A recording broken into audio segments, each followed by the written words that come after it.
Welcome to WIPO Arbitration and Mediation Matters, the WIPO Arbitration and Mediation Center's podcast on intellectual property and innovation disputes. My name is Celine, and thank you for listening as this podcast aims to provide practitioners a deeper understanding of the use of alternative dispute resolution mechanisms, for example, mediation and arbitration for such disputes. Today, we are joined by our very own Leandro Toscano, head of the Business Development Unit here at the WIPO Arbitration and Mediation Center. Leandro will be taking us through the key advantages of using mediation as a dispute resolution method for SMEs, creators, and entrepreneurs involved in IP or tech disputes. So buckle up, because we will be going in depth into real-world examples from WIPO mediations and discovering how parties have effectively transformed conflicts into valuable business opportunities by leveraging mediation to negotiate contracts and still enforcing collaborations. Hi, Celine, and thanks so much for having me today in this podcast. So to begin, could you provide a brief definition of what mediation is exactly, just to remind our listeners? Yes, of course. So mediation is basically an alternative to court litigation to resolve disputes. It's an alternative that parties can use to try to reach what is known as a win-win solution and try to get to an agreement regarding dispute, in our case, about IP, technology, and innovation. So mediation is an informal procedure. The parties can shape the process. They can appoint a suitable mediator with the knowledge of the substantive matters and also the industry practices to help them to negotiate. So this mediator won't be imposing anything on the parties, but it will be helping parties to reach a solution and hopefully to continue working together, preserving their business relationships. That was a good digestible definition of mediation. And so, what are the key advantages of using mediation as a dispute resolution method? Well, mediation is a flexible procedure, so the parties can agree on the way the mediation will be conducted. For example, nowadays we see most of the cases at WIPO are conducted online. So the parties, they meet video conferencing facilities, and that helps a lot to contain the time and the cost of the proceedings, in particular when we are looking at international disputes. So this is a very interesting advantage, in particular for SMEs, for innovators and entrepreneurs. Confidentiality is another important point to keep in mind when using a dispute resolution option. And mediation under the WIPO system is confidential. So that allows parties to really engage in discussions with the mediator without having any worries about any information becoming public or being disclosed. Having an expert as a mediator is also an important advantage, maybe in comparison to going to the courts when sometimes there are no specialized courts in IP and technology. So here the parties are free to engage someone with the knowledge of the matters of different IP issues, trademarks, patent, copyright, entertainment industry, sports, etc. And the expert will help the parties, will guide the parties to discuss and to try to reach a suitable solution for the dispute. And so to follow up, why is mediation specifically well suited for resolving IP and technology disputes? Which sectors can it benefit? Well, we know that IP is a specialized and technical area, so we need experts that understand the matters to help parties to resolve a dispute. We also need speed to resolve disputes in IP. We know that the market cycles are quite fast. So if we think, for example, of entering into a market related to technology, for example, mobile applications, where if we face a dispute during the development and we get stuck, we can miss an opportunity to enter into a particular market. That's a very good thing to keep in mind. Another advantage is that, for example, in the context of a collaboration, they can renegotiate the terms of the collaboration, of the contract. We see this very often regarding licensing of IP assets, where parties want to continue working together, but perhaps they face a dispute and they need to renegotiate terms of the contract. And by using mediation, then they manage to keep that relationship and continue with the business. Thank you. Thank you for these insights. And so, in what ways does mediation address the unique needs and challenges faced by creators specifically in resolving IP disputes? And how can it contribute to not only the protection, but the promotion of their creative works? We see in the creative industries a need for dispute resolution mechanisms that are affordable, that are fast, that can be used in a very easy way. So what we are constantly trying to do here at WIPO is to lower barriers to access the different mechanisms. And mediation is certainly a very good entry point. So mediation is something that should be considered when facing a dispute as a first alternative.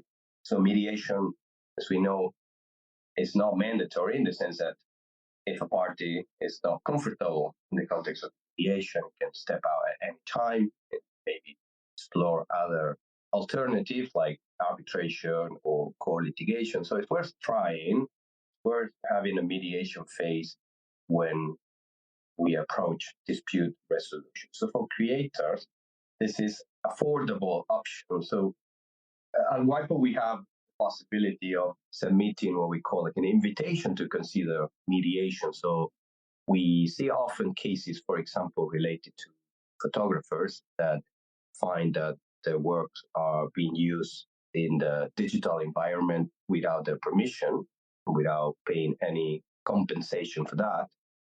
Oftentimes, this happens in a different country, so it would be a bit difficult for the photographer to start court proceedings in that country and to stop this activity or to claim some royalties.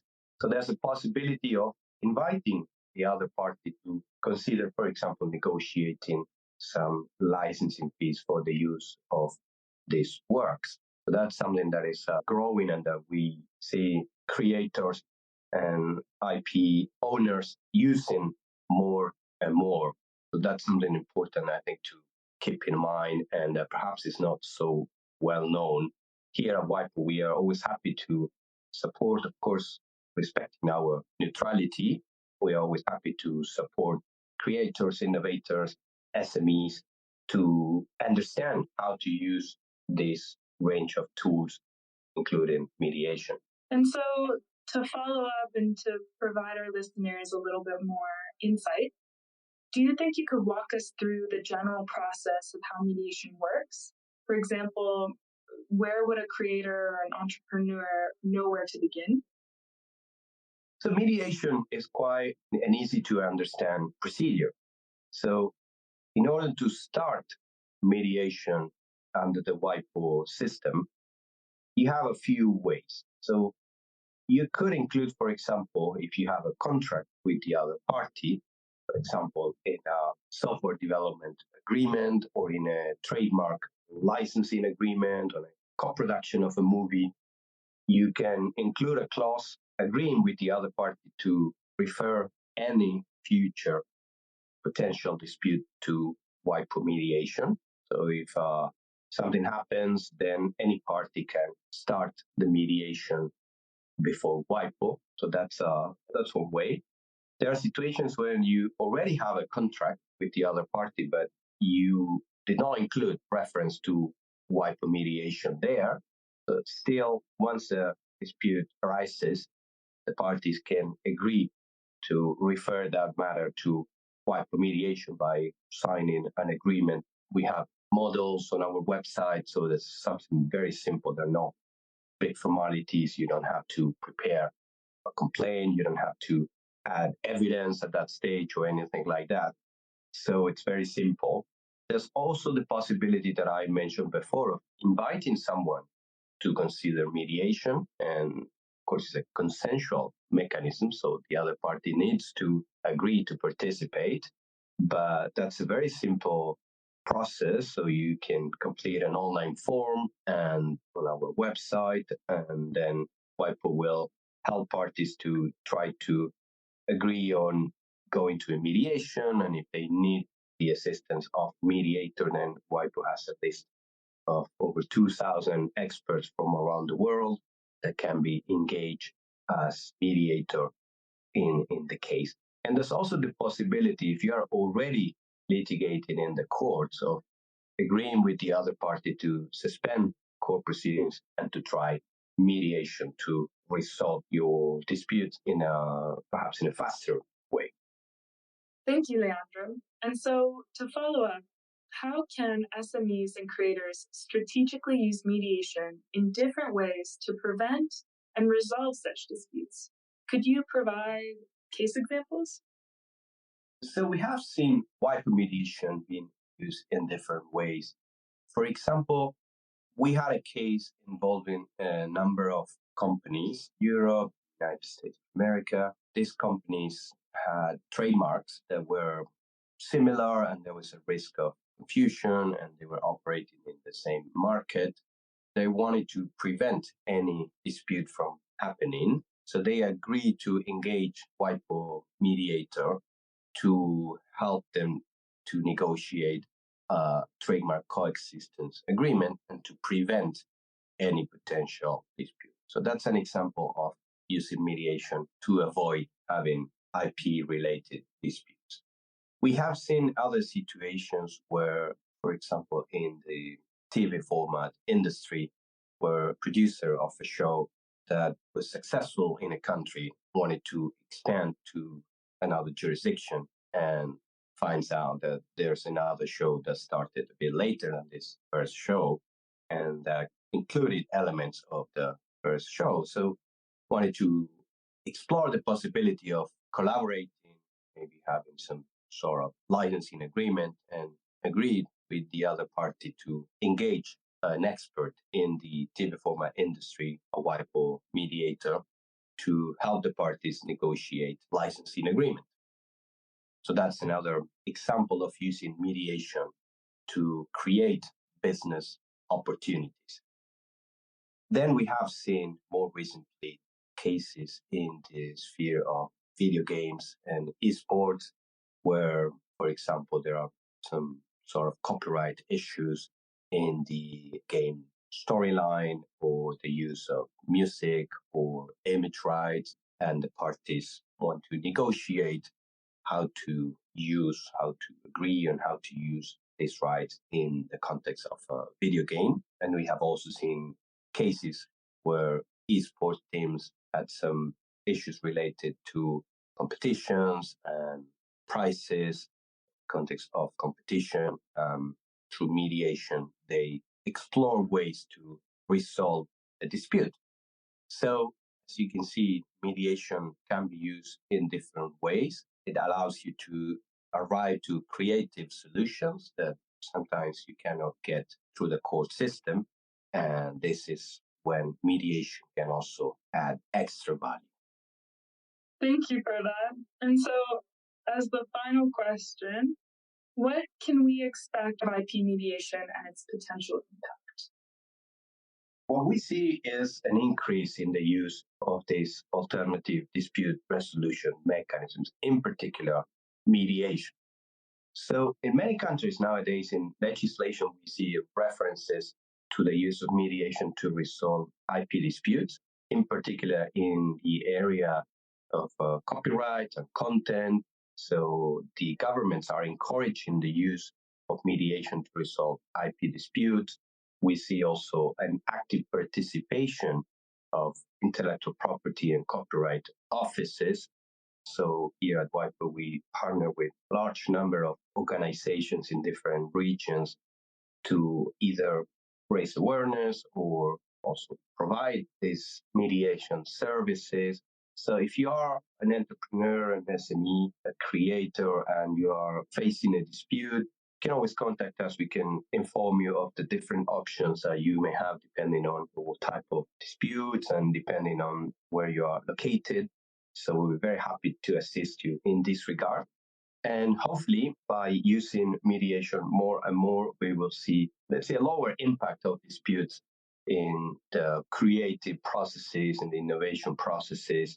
And hopefully, we'll be in a position to provide assistance to all these interested parties that are involved, unfortunately, in disputes and they want to resolve the dispute to continue with their normal business activity. So I think the future seems to be quite promising. Hopefully, with the help of the whole IP ecosystem, we'll be able to use mediation more and more so it can become the default option when resolving IP disputes. Thank you very much, Leandro, for walking us through how creators, SMEs, and entrepreneurs can benefit from the use of mediation. As we wrap up this very insightful episode, we hope you've gained a deeper understanding of the power of mediation in resolving IP and tech disputes. Stay tuned for our next episode as we continue to explore the ever-evolving landscape of alternative dispute resolution and its impact on the vibrant world of innovation and intellectual property.